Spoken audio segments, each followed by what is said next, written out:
कमजोर नीतीश कुमार हमेशा घातक रहे हैं। कुशवाहा समाज का एक बड़ा नेता तो विकेट गिरने वाला है और अधिकारियों को जो भ्रष्टाचार में लिप्त थे उनके घर, मकान, दुकान को कब्जा करके और सरकार में संपत्ति एडजस्ट किया। पनोरमा ग्रुप, जो सोचता है वो करता है, आपके अपने सपनों का आशियाना। नमस्कार, आप देख रहे हैं भारत लाइव में के विशेष कार्यक्रम जांच पड़ताल में आज हम बाबा से समझेंगे नीतीश मंत्रिमंडल में होगा फेरबदल। चर्चा तेज, ये भी चर्चा है कि सीएम और डिप्टी सीएम भी होंगे चेंज। बाबा, किस आधार पे हम लोग ये माने जो डिप्टी सीएम और सीएम भी होगा चेंज? देखिए चंदन जी, सबसे पहले तो इस खबर को शुरू करने से, इस विश्लेषण को शुरू करने से पहले हम आपसे 2-3 बातें पूछना चाहेंगे। पहली बात ये कि पिछले 18 साल के नीतीश कुमार के शासनकाल को आपने बड़ा करीब से देखा है। वो नीतीश कुमार जो आज से 6 महीना पहले तक 17 साल शासन में रहे, और वो नीतीश कुमार जो आज से 4 महीना पहले के बाद बदले हैं, या उनकी जो कार्यशैली है, दोनों में क्या अंतर आप देख रहे हैं? क्योंकि उन पर आरोप लग रहा है कि 17 साल जो काम वो नहीं किए वो 17 महीने में तेजस्वी यादव के आने से उनके साथ कर लिए। ये दोनों को आप कैसे देखते हैं? 17 महीना में नौकरी केवल दी है, बाकी तो सरकार ऐसे ही चल रही है जैसे चल रही थी। उन्होंने शिक्षकों की भर्ती की, दरोगा की भर्ती की, सिपाही की भर्ती की, महिलाओं को इसमें विशेष स्थान दिया। ये सब कल 17 हुआ, कुछ ज़्यादा हुआ। प्रक्रिया सामान्य तरह से चल रही थी, जिस प्रक्रिया के तहत नौकरियां जो हैं वो आती थी, वैकेंसी होती थी, भरी जाती थी, लेकिन चर्चा नहीं होती थी इस बात की। ये पिछले 17 महीने की सरकार में इस बात की चर्चा हुई है। मजबूर कर दिया। तेजस्वी यादव के सामने मुझे याद आ रहा है, इसी गांधी मैदान की प्राचीर पर जब तेजस्वी यादव ने कहा कि 10 लाख, तो इन्होंने कहा कि तेजस्वी बहुत अच्छा काम कर रहा है, 10 लाख बोल रहा है, हम 10 लाख और 20 लाख देंगे। याद है? 10 लाख नौकरी और 10 लाख लोगों को रोजगार देंगे। 2020 के चुनाव में पहली बार रोजगार मुद्दा बना था। हालांकि 2014 में नरेंद्र मोदी ने वादा किया था 2 करोड़ कि 2 करोड़ हर साल लोगों को नौकरी देंगे, रोजगार देंगे, लेकिन उसमें कितना सफल हुए ये अलग बात है, इस पर चर्चा अलग से की जा सकती है।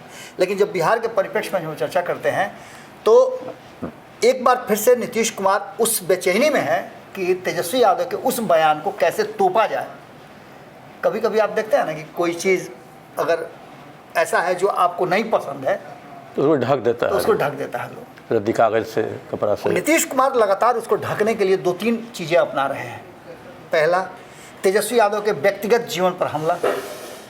दूसरा, उनके माता पिता के 15 साल के शासन। और तीसरा, परिवारवाद। ये 3 मुद्दे पर तेजस्वी यादव के 17 महीने के जो नौकरी वाला मुद्दा है उस पर वो राख डालने की कोशिश कर रहे हैं। कितना सफल होंगे अलग बात है, क्योंकि 2024 का परिणाम आया।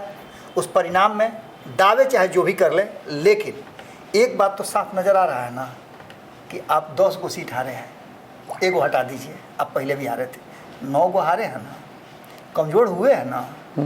बगली में से पैसा निकाल के 10,000 रुपया हो खर्चा करते जाइएगा, आप कहिए कि 10,000 है, कि पैसा तो खर्चा हो रहा है ना, आपका खाती कम हो रहा है ना जी। पिछली बार आप उठा के देखिए, 2010 से नीतीश कुमार ने जो स्थिति अपनी बेहतर बनाने के बदले गिराई है। 2005 से 10 वाले नीतीश कुमार को आप जिस तरह से जानते हैं उस तरह से हम भी जानते हैं। हम उस नीतीश कुमार को जानते हैं जिन्होंने सुशासन स्थापित किया। हम उस नीतीश कुमार को जानते हैं जिन्होंने अपने 5 साल के शासन में ऐसे दर्जनों, सैकड़ों अधिकारियों को जो भ्रष्टाचार में लिप्त थे उनके घर, मकान, दुकान को कब्जा करके और सरकार में संपत्ति एडजस्ट किया। स्कूल खुलवाया, वाचनालय खुलवाया, गेस्ट हाउस खुलवाया, मैंने अलग अलग उन्होंने किया। उसी नीतीश कुमार को 2010 में बिहार के लोगों ने एक मौका दिया था कि वो और बेहतर काम करेंगे। कितने सफल हुए ये आप भी जानते हैं, हम भी जानते हैं। 2013 में जब नीतीश कुमार भारतीय जनता पार्टी से अलग हुए, जो कारण उन्होंने बताया उस कारण पे वो टिक के नहीं रह पाए, जबकि ऐसे नीतीश कुमार को कोई नहीं जानता था। यानी कि नीतीश कुमार ने यहाँ से राजनीतिक धारा जो अपनी है उसको बदला। महत्वाकांक्षा फ्रेमवर्क वही था, तस्वीर वही थी, बस तस्वीर में कभी कान का कुंडल लगाया जा रहा था, कभी नाक का नथिया लगाया जा रहा था, तो कभी ऊपर से सिंहासन पर सर पर रखा जा रहा था। ये सारी प्रक्रियाएं होती रहीं और नीतीश कुमार सत्ता में बने रहे। आज नीतीश कुमार की अवस्था उम्र के कारण, बीमारी के कारण वो नहीं रह गई है कि वो सामने खड़ा होकर के तीरंदाजी करें। तीर उनके पास रहते हुए भी भोथर नजर आ रहा है, और भोथर किसके कारण हुआ है? नीतीश कुमार के कारण। इस बार के नीतीश कुमार में स्पार्क नजर आया है। 2 ही सभाएं किया, 3 ही सभाएं पर दिन करते थे, लेकिन उस सभा में जो बोलते थे उसका रास्ता 2 ही तरह का होता था। आपको पता है ना कि हम कितना किए हैं, आपको पता है ना कि हम ये किए, हम वो किए, हम साइकिल दिए, हाथी दिए, ऊँट दिए, बालू दिए, सारा चीज़ उन्होंने कहा। लेकिन इसके साथ साथ जो उनकी अच्छाइयाँ थी वो तो बता ही रहे थे, लेकिन लालू प्रसाद की बुराई को अपनी अच्छाई से जोड़ करके, कंपेयर करके, और नीतीश कुमार अपने आप को ऊंचा हो रहे थे, यानी कि पीढ़ा लगा करके ऊंचा होना। और नीतीश कुमार यहाँ पर कमज़ोर नजर आए। यही कारण है कि भारतीय जनता पार्टी को मौका मिला। जब 12-12 पर आए तो भारतीय जनता पार्टी को लगा कि कहीं ऐसा ना हो कि हम पर दबाव बनाने लगे, तो भारतीय जनता पार्टी ने क्या कह दिया कि आपका वोटवे हमको नहीं मिला है। अब ये नीतीश कुमार को बर्दाश्त नहीं हो रहा है। नीतीश कुमार की इंटरनल मीटिंग, उनकी कोर टीम की जो मीटिंग हुई है, उस मीटिंग में ये बातें दिल्ली में ही तय कर ली गई थी कि बिहार जाते समय ये तय कर लिया जाएगा, और वहीं ये तय हो गया था कि इधर एक तरफ लोकसभा का चुनाव चल रहा होगा और एक तरफ दबाव चल रहा होगा कि नीतीश कुमार क्या फैसला लेंगे। 21 तारीख से विधानसभा का सत्र शुरू होने जा रहा है, माफ़ कीजिएगा, लोकसभा का। उस लोकसभा के सत्र में आपको पता है कि और भी बहुत सा 24 जून से लेकर के 3 जुलाई तक चलेगा। माफ़ कीजिएगा, 21 तारीख मैंने गलती से कह दिया, 24 जून से लेकर के 3 जुलाई तक चलेगा। इस बीच में 26 तारीख को लोकसभा के अध्यक्ष का चुनाव ही होना है। चेहरा हमने बताया था, राधा मोहन सिंह हो सकते हैं जिन पर मुहर लगाया जा सकता है, लेकिन पुंदेश्वरी का नाम भी उसमें आ रहा है, जो उधर से टीडीपी का काट के लिए, टीडीपी के तरफ से, इसलिए कि वो उनके रिश्तेदार हैं, इसलिए कहा जा रहा है कि यहाँ जाकर के वो ज़्यादा हंगामा नहीं करेंगे। लेकिन अगर टीडीपी को, चंद्रबाबू नायडू को आप साथ लीजिएगा तो नीतीश को कौन समझाएगा, कौन साधेगा नीतीश को? इसलिए आपको वहाँ फैसला नीतीश कुमार को देखते हुए लेना पड़ेगा। आंध्र प्रदेश में सरकार बन गई है, बिहार में सरकार बननी है। तो नीतीश कुमार के मुद्दे पर कहीं ना कहीं बिहार से कोई भी होगा तो नीतीश कुमार उसको एक्सेप्ट कर सकते हैं, क्योंकि वहाँ भारतीय जनता पार्टी का वो रोल, वो गेम प्लान फिक्स हो सकता है। अब जो वर्तमान परिस्थिति बनी है उसमें मंत्रिमंडल के बारे में हम काहे कह रहे हैं कि मंत्रिमंडल विस्तार होगा, फेरबदल होगा, मुख्यमंत्री बदलेगा, उप मुख्यमंत्री बदलेगा, ये क्यों हम कह रहे हैं?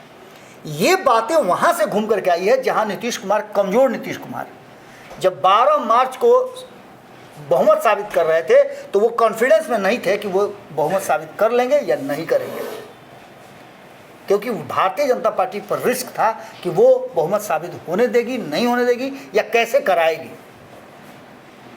ऐसी स्थिति में नीतीश कुमार, कमजोर नीतीश कुमार हमेशा घातक रहे हैं। नीतीश कुमार के पास ऑप्शन बहुत सीमित हैं, एक तो उम्र के कारण, दूसरा उन्होंने अपनी पार्टी में सेकंड लाइन का लीडरशिप तैयार नहीं किया है। ये है कमी। अगर सेकंड लाइनर उनके होते तो आज नीतीश कुमार को इतना चिंता करने की जरूरत नहीं थी। दूसरा सबसे महत्वपूर्ण बात कि जब आप अपने घर में हायरार्की नहीं बनाते हैं कि चलो हम तुम्हारे पिता हैं, छोटा वाला बेटा का काम ये रहेगा, बड़ा वाला बेटा का काम ये रहेगा, मझला का ये रहेगा, आप अगर नहीं तय करते हैं तो आप देखिए घर में अराजक स्थिति हो जाएगी और हर कोई अपना काम अपने न करके दूसरे के माथा पर थोपता है। तो ऐसी स्थिति में कहीं ना कहीं आप संगठन से अपने परिवार को टूटता हुआ देखते हैं, क्योंकि छोटी छोटी बातों पे जिद होता है, और ये जनता दल यूनाइटेड में देखने को मिला है। अब नीतीश कुमार के पास क्या विकल्प है? आपको याद होगा, आप भी कह रहे थे, मैं भी कह रहा था, पूरी दुनिया ये बात कह रही थी कि 2024 के चुनाव के बाद जदयू टूट जाएगी, बिखर जाएगी, ख़त्म हो जाएगी, लेकिन नीतीश कुमार ने वहाँ तो संभाल लिया। ये नीतीश कुमार की चाणक्य नीति है, जिन्होंने 3 महीना पहले ये भांप लिया था कि उन्हें क्या करना चाहिए, और इंडिया गठ छोड़ करके वो एनडीए गठबंधन में आ गए, 12 सीटें ला करके वो किंग मेकर की भूमिका में। ये नीतीश कुमार ही कर सकते हैं। नीतीश कुमार को आप जितना भी बात कर लीजिए, वो नीतीश कुमार ही हैं। जो मंच पे खड़ा होकर के नरेंद्र मोदी के सामने ये बात कह सकते हैं कि बिचवा में इन्हें उन्हें हो गए थे, अब केनहू नहीं जाएंगे। हमारे आपके बस में है क्या ये कहना? सवाल ही नहीं है। हम टूट जाएंगे, झुकना नहीं जानते हैं, लेकिन राजनीति यही कहती है कि आप जितना झुक सकते हैं उतने बड़े कुर्सी पर जाइएगा। और नीतीश कुमार ने वो तय कर लिया, ये एहसास दिला दिया नरेंद्र मोदी को कि आपको मेरे बिना अब नहीं चलना है, आप मेरे कारण से पीएम हैं। और ये बातें उन्होंने चुनाव के बाद साबित भी कर दिया। तो ऐसी स्थिति उन्होंने कितना शालीनता से कहा कि अब तो बिहार में जो करना है तो करवे ना कीजिएगा, आप तो सब जानते हैं। और इन सारी बातों के साथ साथ अब नीतीश कुमार के पास 2-3 विकल्प हैं। पहला विकल्प, जिस व्यक्ति के गाइडेंस में नेतृत्व में नीतीश कुमार को ये कहा गया कि उनका वोट ट्रांसफ़र नहीं हुआ, अब उस आदमी के साथ वो आगे कंटिन्यू नहीं कर सकेंगे।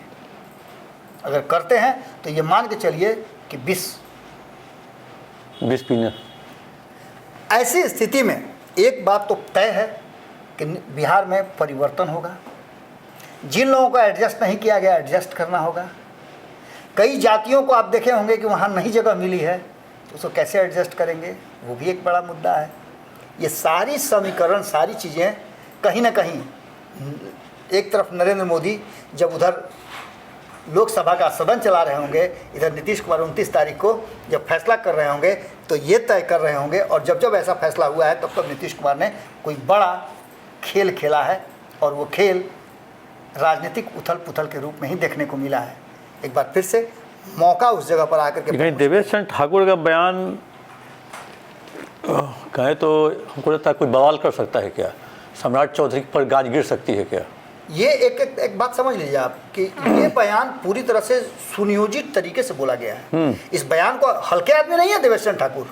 और देवेश चंद्र ठाकुर, मैंने शुरू में बताया कि देवेश चंद्र ठाकुर जो हैं वो इस बयान को देने से पहले नीतीश कुमार से मुलाकात करते हैं, नीतीश कुमार से मिल करके जाते हैं, इस्तीफा देते हैं, लोगों के बीच में जाकर के कहते हैं ये बात निश्चित रूप से। और उसके साथ साथ जब आते हैं तो अपने बयान पर टिके रहते हैं। ये सबसे बड़ी बात है। और उनके बयान पर उनकी पार्टी डिफेंड कर रही है। तो कहीं ना कहीं ये बयान इस बात की तरफ इशारा कर रहा है कि कुशवाहा समाज का एक बड़ा नेता तो विकेट गिरने वाला है। और मैं पहले भी बता चुका हूँ, हमारी टीम ये बात कहती है कि बिहार जो है कुशवाहा की कब्रगाह बनती जा रही है। और ये बात एक बार फिर से लगता है कि वो जगह पर आता हुआ दिखाई दे रहा। तो निश्चित रूप से ये बातें हमें समझ में आ रही है कि 29 तारीख के बाद बिहार के मंत्रिमंडल में फेरबदल होगा। और हो सकता है कि जो हम लगातार कह रहे हैं कि नीतीश कुमार अपना सीएम का चेहरा खोज चुके हैं, उत्तराधिकारी खोज चुके हैं, तो ये भी देखने को मिल सकता है। और हम एक खबर में और बता रहे थे कि कहीं ऐसा ना हो कि एक कुशवाहा जाए, दूसरे कुशवाहा को नीतीश कुमार एक बड़ा कुर्सी दे दें जो कि अवेटेड था, जिसके लिए वो ले करके आए थे, पार्टी भी लेकर आकर। तो ये भी हो सकता है। आगे क्या होगा ये तो देखना दिलचस्प होगा। आप देख रहे थे जांच पड़ताल में हम बाबा के साथ बात कर रहे थे। जो 29 तारीख को राष्ट्रीय कार्यकारिणी की बैठक जेडीयू की है, उसके बाद कुछ बड़ा निर्णय नीतीश कुमार ले सकते हैं। मंत्रिमंडल में फेरबदल भी हो सकता है, या अपना राजनीतिक उत्तराधिकारी भी शायद उन्होंने ढूंढ लिया है, उसकी घोषणा भी हो सकती है। कैसा लगा यह कार्यक्रम? आप अपना कमेंट हमारे कमेंट बॉक्स में जाकर जरूर दें। पनोरमा ग्रुप, जो सोचता है वो करता है। अगर ये वीडियो पसंद आई और वह बिहार के राजनीति और बिहारियत से सरोकार रखेनी तो सब्सक्राइब बटन दबा के चैनल के सब्सक्राइब कर ली। ओजे एगो घंटी बा, ओकरा बटन दबा देला से कुल सटीक और मारक खबर रुआ मुफ्त में मिल जाई। अगर रुआ पत्रकारिता के हमनी के नया प्रयोग में सहयोग कर चाहतानी तो ज्वाइन बटन दबा दी। पेटीएम नंबर नोट कर ली 9386816700। धन्यवाद।